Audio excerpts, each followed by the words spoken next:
Financial independence ಬಗ್ಗೆ ನಾನು ಈಗಾಗಲೇ ಬಹಳ ಕೇಳಿದೆ. ಆದರೆ ನಾನು ಮತ್ತೆ ಯಾಕೆ ಇದನ್ನು ಕೇಳ್ತಾ ಇದ್ದೀನಿ ಅಂದರೆ, ಹೆಣ್ಣು ಮಕ್ಕಳಿಗೆ ಇವತ್ತಿಗೂ ಸ್ವಲ್ಪ ಬದಲಾವಣೆ ಆಗಿದೆ ರೂಪಾ ಅವರೇ. ನಾವಿದ್ದ ಸಮಯಕ್ಕೂ ಈಗಿನ ಸಮಯಕ್ಕೂ ಬಹಳಷ್ಟು ಬದಲಾವಣೆ ಆಗಿದೆ. ಇನ್ವೆಸ್ಟ್ಮೆಂಟ್ ಬಗ್ಗೆ ಕೂಡ ಹೆಣ್ಮಕ್ಳು ಯೋಚನೆ ಮಾಡ್ತಾರೆ, ಉದ್ಯಮದ ಬಗ್ಗೆ ಕೂಡ ಯೋಚನೆ ಮಾಡ್ತಾರೆ. ಆದರೆ ನಾನು ಹೇಳೋದು, ಬಾಲ್ಯದಿಂದ ತಂದೆ ತಾಯಿ ಅದರ ಒಂದು ಶಿಕ್ಷಣ ಕೊಡಬೇಕಾಗತ್ತೆ. And education wise ಬದಲಾವಣೆಗಳಾಗಬೇಕು.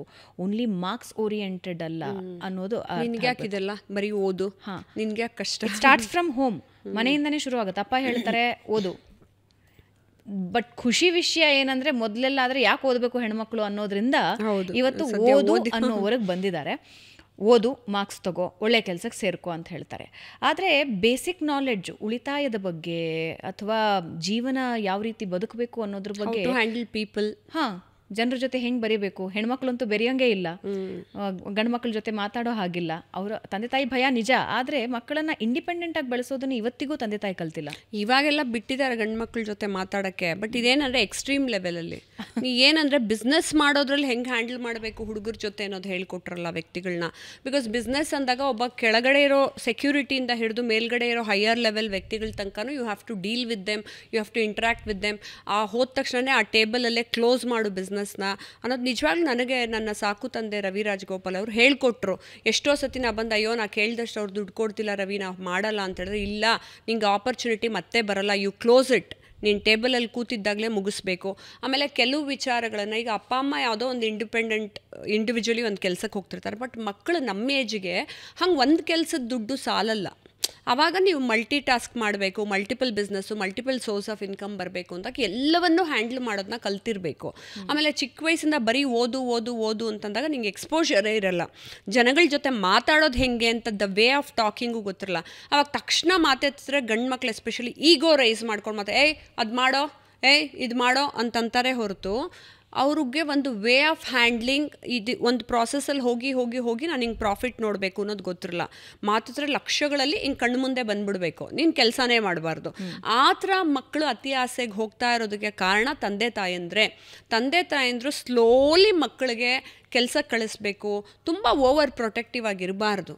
ಯಾಕೆಂದರೆ ನಾವೆಲ್ಲ ಇವಾಗ ನಾವು ಹೆಣ್ಮಕ್ಳು ನಾವು ನೋಡೋಕೆ ಚೆನ್ನಾಗಿದ್ವಿಪ್ಪ, ನಾವೆಲ್ಲ ರಾತ್ರಿ 10 ಗಂಟೆ ತನಕ ಕೆಲಸ ಮಾಡಿಕೊಂಡು ಬಸ್ ಸ್ಟ್ಯಾಂಡಲ್ಲಿ ನಿಂತ್ಕೊಂಡು ನಾವೆಲ್ಲ ಬರ್ತಿದ್ವಿ, ನಾವು ಬೇರೆ ಊರಿಗೂ ಟ್ರಾವೆಲ್ ಮಾಡ್ತಿದ್ವಿ. ಸೊ ನಿನ್ನ ಜೊತೆ ದೇವ್ರಿದ್ದಾನೆ, ನೀನು ಬಿ ಪಾಸಿಟಿವ್, ನಿಂಗೆ ಈ ಥರ ಆಗುತ್ತೆ. ಆ್ಯಂಡ್ ಅದ್ರ ಜೊತೆಗೆ ನಮ್ಮ ಸೆಕ್ಯೂರಿಟಿ ನಾವು ನೋಡ್ಕೋಬೇಕು. ಎಕ್ಸಾಕ್ಟ್ಲಿ, ಸೆಕ್ಯೂರಿಟಿ ನೋಡ್ಕೋಬೇಕು ಅನ್ನೋದು ಗೊತ್ತಿರಬೇಕು.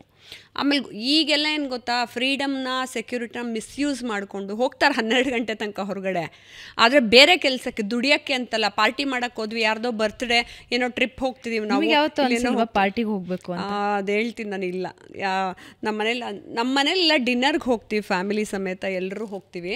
ನಾನು ಅದೇ ಅನ್ಕೋತಾ ಇದ್ದೆ, ಸಿನಿಮಾ ಇಂಡಸ್ಟ್ರಿ ಅದು ಪಾರ್ಟಿಗಳು ನಡೆಯುತ್ತವೆ, ಬರ್ಡೇ ಪಾರ್ಟೀಸ್ ಇರುತ್ತೆ, ಕೆಲವೊಂದು ಇವೆಂಟ್ಸ್ ಇರುತ್ತೆ. ನನಗೆ ತುಂಬ ಜನ ಇನ್ವೈಟ್ ಮಾಡಿದ್ರು. ಇವಾಗಲೂ ಯಾರ್ದಾರ ಒಂದೊಂದು ಕೆಲಸ ಮಾಡಿಕೊಟ್ರೆ, ಬನ್ನಿ ಮ್ಯಾಮ್ ಪಾರ್ಟಿಗೆ ಈ ಥರ, ನಾನು ಬರಲ್ಲ ಅಂತೀನಿ. ಯಾಕೆಂದರೆ ನಾನು ಏನೂ ಬೆಳೀದೇ ಇದ್ದಾಗ ನನಗೆ ನೀವು ಕೊಡದೇ ಅಂದರೆ ನೀವು ಅಂತ ಅವ್ರಿಗೆ ಡೈರೆಕ್ಟಾಗಿ ಹೇಳಲ್ಲ, ನಾನು ಏನೂ ಬೆಳೀದೇ ಇದ್ದಾಗ ರೂಪಾಯಿಯರನ್ನ ಕರೀಲಿಲ್ಲ.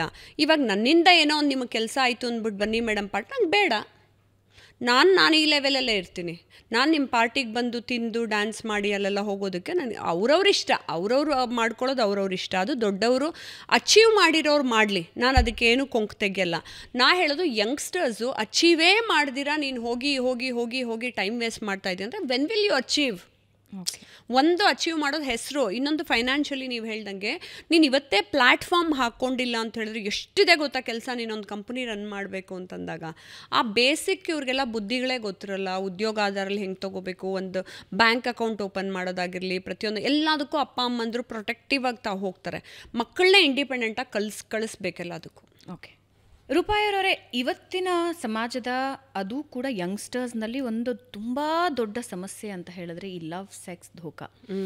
ಪ್ರತಿದಿನವೂ ಎಷ್ಟು ಕೇಸಸ್ ಫೈಲ್ ಆಗುತ್ತೆ, ಕೊಲೆಗಳನ್ನು ನಾವು ನೋಡ್ತಾ ಇದ್ದೀವಿ. ಮ್ಯಾಕ್ಸಿಮಮ್ ಕೊಲೆಗಳಾಗೋದು ಒಂದು ಪ್ರೀತಿಯಿಂದ ಮೋಸ ಹೋಗಿದ್ದಕ್ಕೆ, ಪ್ರೀತಿಯನ್ನು ಒಪ್ಪದೇ ಇದ್ದಿದ್ದಕ್ಕೆ. ಆ್ಯಂಡ್ ಪಬ್ ಸಂಸ್ಕೃತಿಯಲ್ಲಿ ಇವತ್ತು ಈ ಕ್ಷಣಕ್ಕೆ ಬಂದು ನಿಂತ್ವಿ ಒಬ್ಬರು ಪರಿಚಯ ಆಗ್ತಾರೆ. ಸೋಷಿಯಲ್ ಮೀಡಿಯಾ ಸಂಸ್ಕೃತಿಯಲ್ಲಿ ಎಷ್ಟು ಜನ ಪರಿಚಯಸ್ಥರು ಅಂದರೆ ಯಾರು ಅಕ್ಕಪಕ್ಕದ ದೋಸ್ತಿಗಳಿಲ್ಲ, ಇವಾಗೆಲ್ಲ ಮೊಬೈಲ್ ದೋಸ್ತಿಗಳು ಹೆಚ್ಚಾಗಿದ್ದಾರೆ. ಅದರಿಂದನೂ ಕ್ರೈಮ್ಸ್ ಜಾಸ್ತಿ ಆಗ್ತಾ ಇದೆ. ಇವತ್ತಿನ ಸಮಾಜದಲ್ಲಿ ಈ ಲವ್ ಸೆಕ್ಸ್ ಧೋಕಾ ಅನ್ನೋದು ಯಾವ ಮಟ್ಟಕ್ಕಿದೆ ಅನ್ನೋದು ನೀವು ನೋಡ್ತಿದ್ದೀರಾ?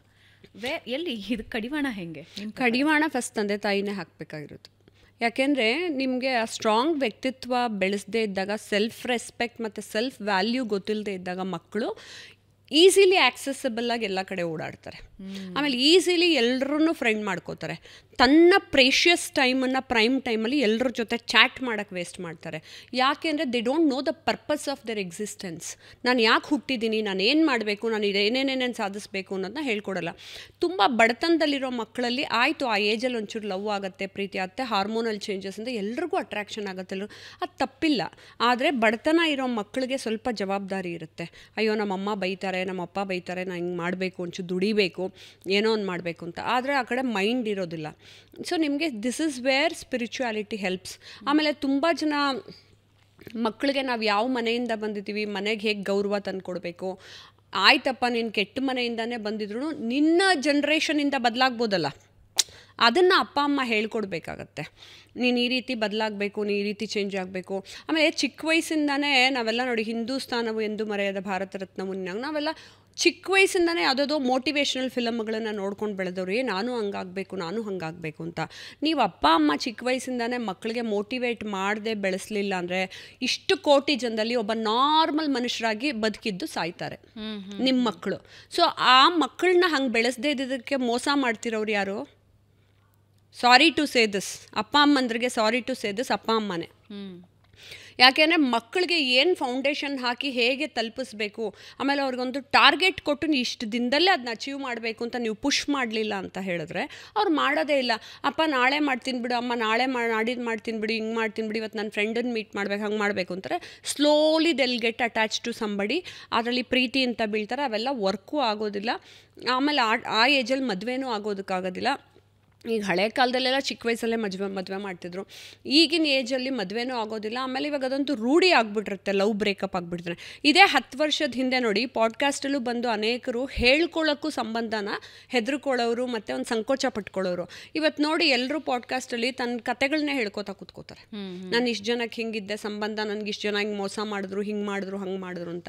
ಸೊ ಅವ್ರಿಗೇನು ಅನ್ನಿಸ್ತಾನೇ ಇಲ್ಲ. ಅದಕ್ಕೆ ಅವ್ರಿಗೇನು ಅಂದರೆ ಒಂದು ಟಾರ್ಗೆಟ್ ನಾನು ಹಿಂಗೆ ಅಚೀವ್ ಮಾಡಬೇಕು ಅನ್ನೋದೇ ಇರಲ್ಲ. ತಕ್ಷಣ ಫೇಮಸ್ ಆಗಬೇಕು ಅನ್ನೋದು ಒಂದಿರುತ್ತೆ, ತಕ್ಷಣ ದುಡ್ಡು ಬರಬೇಕು ಅನ್ನೋದು, ಇದೆರಡೇ. ಆ ತಕ್ಷಣ ಎಲ್ಲಿಂದ ಉದುರುತ್ತೆ. ಆಮೇಲೆ ತಕ್ಷಣ ಬಂದಿರೋದು ನಿಮಗೆ ಪರ್ಮನೆಂಟ್ ಆಗಿರುತ್ತಾ? ಇರಲ್ಲ. ಆಮೇಲೆ ದುಡ್ಡೇ ಎಲ್ಲ ಅಲ್ಲ.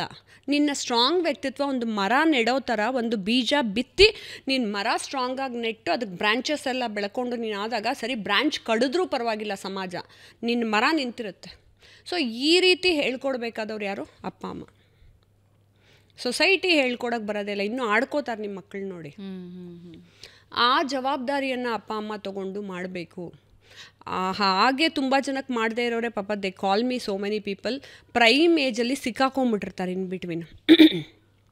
ಚಿಕ್ಕ ವಯಸ್ಸಿಂದ ಹೇಳ್ಕೊಟ್ರಲ್ಲ, ಬಡತನ, ಕಷ್ಟ, ತೊಂದರೆ, ನನಗಾಗಿಂದ ಯಾರೂ ಹೇಳಲಿಲ್ಲ ಮೇಡಮ್, ಇಲ್ಲಾಂದರೆ ನಾನು ಪೂಜೆನೂ ಮಾಡಿಕೊಂಡು ಬೆಳ್ಕೊಂಡು ಕಷ್ಟನೂ ಪಟ್ಕೊಂಡು ದುಡ್ಕೋತಿದ್ದೆ ಅಂತ ಹೇಳಿರ್ತಾರೆ. ಅಂತ ಅವ್ರಿಗೆ ನಾನು ಐ ಬೀನ್ ಗೈಡಿಂಗ್ ದೆಮ್ ಹೇಗೆ ಈಗಲೂ ಚೇಂಜ್ ಮಾಡ್ಕೋಬೋದು. ಮರ್ತುಬಿಡಿ ನಿಮ್ಮದೆಲ್ಲ ಪಾಸ್ಟು, ಇವತ್ತಿಂದ ಮೊದಲನೇ ಕೆಲಸ ಅಂತ ಶುರು ಮಾಡಿ ಅಂತೀನಿ. ಸೊ ಅವ್ರು ಮುಂದೆ ಒಂದಲ್ಲ ಒಂದಿನ ಶ್ರೀಮಂತರಾಗ್ತಾರೆ.